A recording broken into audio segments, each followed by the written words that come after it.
And I'm thinking to myself, how the heck are these ghoulies talking? So what did they do?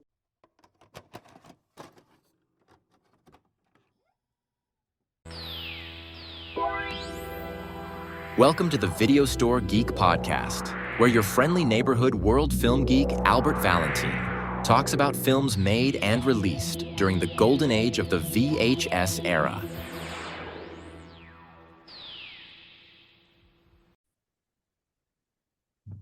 Hey everyone, this is your friendly neighborhood world film geek Albert Valentine. Welcome to the latest episode of the Video Store Geek Podcast, where I talk about films that were made or released during the VHS era. Now we're going to continue our coverage of the Ghoulies franchise. So, first they went to a mansion, then they hit the carnival. So what's next? Well, we're going to college.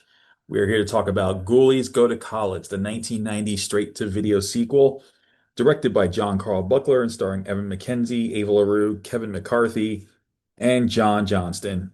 Now, this was quite the wacky film, because there was so much that goes on in this, so many changes, but this film is probably going to be best known for the film debuts of two particular actors, and we're going to get into that shortly. But this is all around hijinks. This is probably, I believe, after two PG-13 films, this is the one that's rated R. I think the last two are rated R. Although there is, as I mentioned in the Ghoulies 2 episode, there was a rated R cut. That's been somewhat, it's out there somewhere. But let's get right into what Ghoulies 3 is about. It's the story of a man named Skip Carter. He's like the head of a fraternity, and he's in a rivalry with Jeffrey Heilman, who is the leader of a rival fraternity.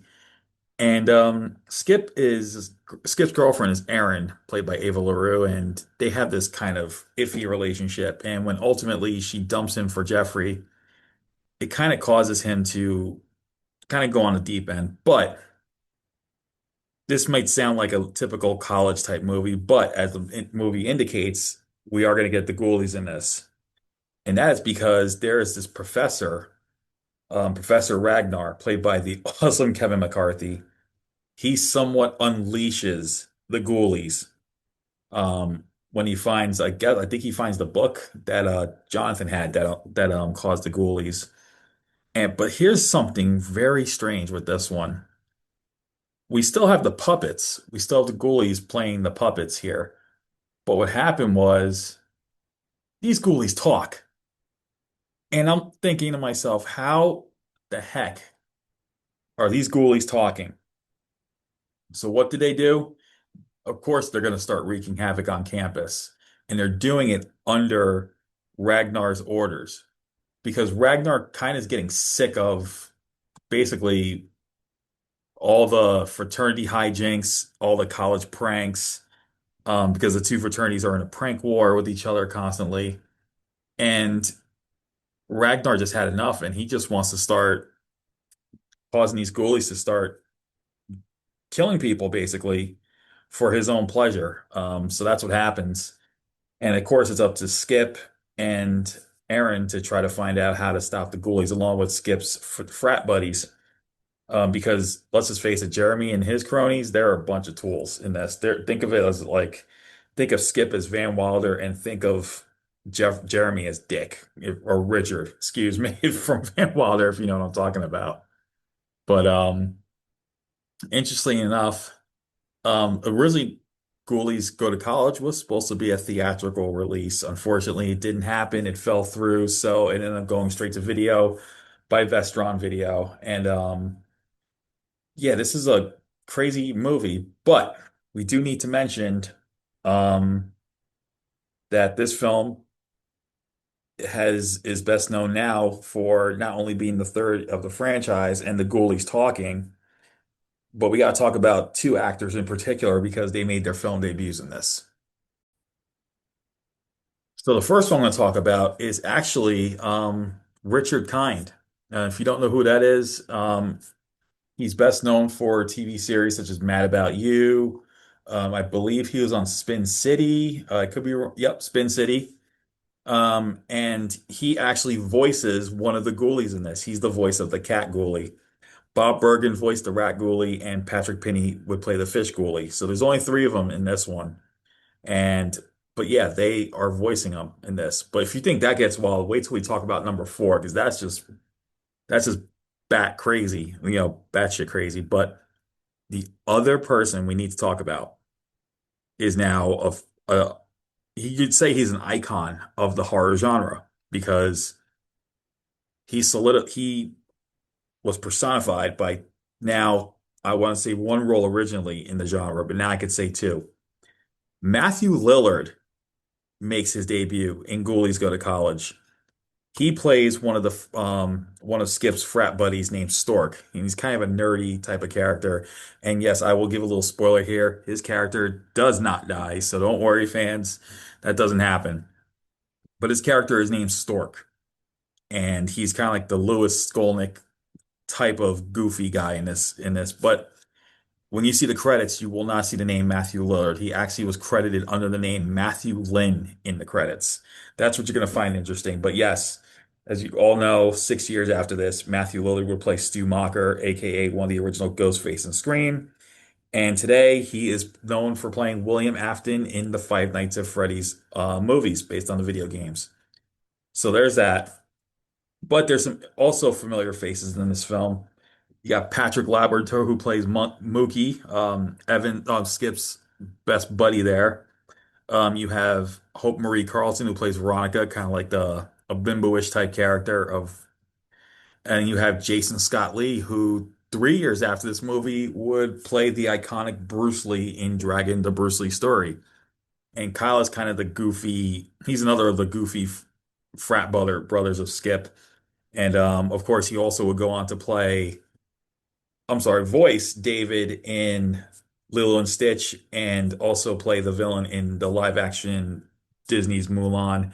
But the same year he did Ghoulies Go to College, Jason also appeared as one of Griff Tanner's cronies in Back to the Future Part 2. So there's also Griffin O'Neill from The Wraith. He plays Blaine, Jeremy's right-hand man, and he's just as goofy as he is in The Wraith, kind of over the top. And I guess that's something he's best known for in these type of movies. And there's also Dan Shore who played a professor. Dan Shore, you might know, is Billy the Kid from Bill and Ted's Excellent Adventures. And in a very funny scene in the opening credits, you see a gym teacher falling on a mop bucket and going down the stairs. That is none other than Kane Hodder, believe it or not, ladies and gentlemen. He has an uncredited stunt role in this opening credit scene where he falls into a mop bucket going down a flight of steps. It's pretty funny. And then, of course, there's the legendary Marcia Wallace who played a teacher, Miss Boggs, who kind of she had a camaraderie with Professor Ragnar, but ultimately, I will tell you, the Ghoulies do get her at one point. But here's what's also funny about this film. Some of the deaths in this movie that the Ghoulies perform are so over the top. It looks like you're watching um, a live action Looney Tunes cartoon or a live action Tom and Jerry, if you will, because there's one death that really cracked me up. It involves a woman taking a shower. The ghoulies check her out and then decide to plunger her in the face. And then as they're pulling on it, you can tell it has that really hysterical, comic bookish type of special effect that looks like it's coming out of a Tom and Jerry or Looney Tunes cartoon before ultimately she suffocates to death. And but that is one of the most laughable things I've ever seen. But seriously, I do have to ask, I don't know why Brent Olson, the screenwriter, decided to have these ghoulies talk. I mean, this is just insane. It's over the top. The fact that these ghoulies are talking and it's just, oh my God, I just can't get over that in a way. I like the fact that Matthew Lillard's in this as a nerd, but these ghoulies freaking talk. And having just seen the fourth one recently, which I'm going to talk about in the next episode, I'm just blown away. And quite frankly, I gotta admit, we're about just over 40 years, 41 years since the original came out. I think it could be time for a reboot of Ghoulies, maybe. Um, the technology today and everyone going back to practical effects, I'd be all in for a Goonies reboot. Luca Bercovici, I hope you're listening to this because if you are, I know this is your baby. The original is your baby, and it'll be cool. I think it'd be cool to somehow do a reboot of this franchise. It'd be a lot of fun, or maybe a legacy sequel. But I kind of would be all in for a reboot. So, in conclusion, what do I give Ghoulies Go to College? Yeah, I'm gonna have to give this one a C plus. A C plus, like Christmas Story. I'm sounding like the teacher. But yeah, it's a lot of fun still. It's not nearly as fun as the previous two films. I really liked it. The fact that these ghoulies talk kind of kind of a letdown, but at the same time, and some of the deaths are really quite funny, and I do appreciate the special effects team on this one. But I don't know, it's just the ghoulies talking. But I gotta admit, Kevin McCarthy kind of saves the film as the crazy professor who unleashed the ghoulies in the first place. He just does such a great job on this. And I got the other characters, even though Skip and Aaron and Jeremy are supposed to be his main character rival types, I don't know, just they just seemed they're supposed to be the heroes, but yet you don't really feel much for them, if that makes sense. Not like you did with Jonathan in the first film and Larry in the second film. You just, I don't know, it's just a sense of this is just it's a goofy sequel. It's just one you're probably gonna want to sit down with your buddies, have a beer. You're thinking of something to watch on a Saturday night, like a guy's night out, like a guy's night in, just gonna like, yeah, what do you want to do? Football season's nearly over. So you have to have something to do. And so, you know what? Get some beers, get some popcorn, watch Ghoulies Go to College. Just see how ridiculous this movie is. But yeah, this one's getting a C plus. And yeah, I will tell you, it is on Tubi. So as always, I like to promote Tubi because right now they're one of my all-time favorite streaming platforms. So check out this movie on Tubi. Well, that's it for this episode of the Video Store Geek podcast. The next one, we're gonna wrap up the Ghoulies franchise with Ghoulies 4, released in 1994. And I do have a major announcement to announce in some way, and it's gonna involve the main World Film Geek page. Something is coming soon.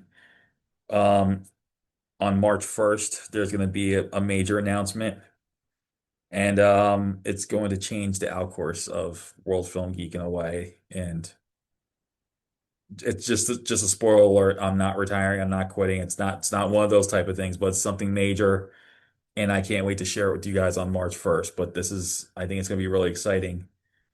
But in the meantime, check out World Film Geek for the latest in independent film news, reviews, features. Check out the YouTube channel for interviews.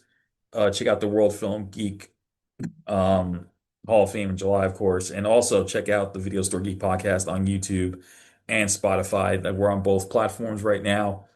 And if you guys have a movie to recommend, shoot me an email. It's videostoregeekpodcast@gmail.com. If you got any old films to recommend, or if you want to talk about a film and do a collaboration with me, I'm all for it. Can make a schedule going on. I'm always for that. So, um, that's another idea too. So until then, this is your friendly neighborhood world film geek, Albert Valentin. Time to sign out. And as always, you guys stay awesome. Thank you for listening to the Video Store Geek podcast. Don't forget to check out worldfilmgeek.com for the latest reviews, interviews, and news in the world of indie and global cinema. And see you on the next episode of the podcast. Stay awesome, film geeks.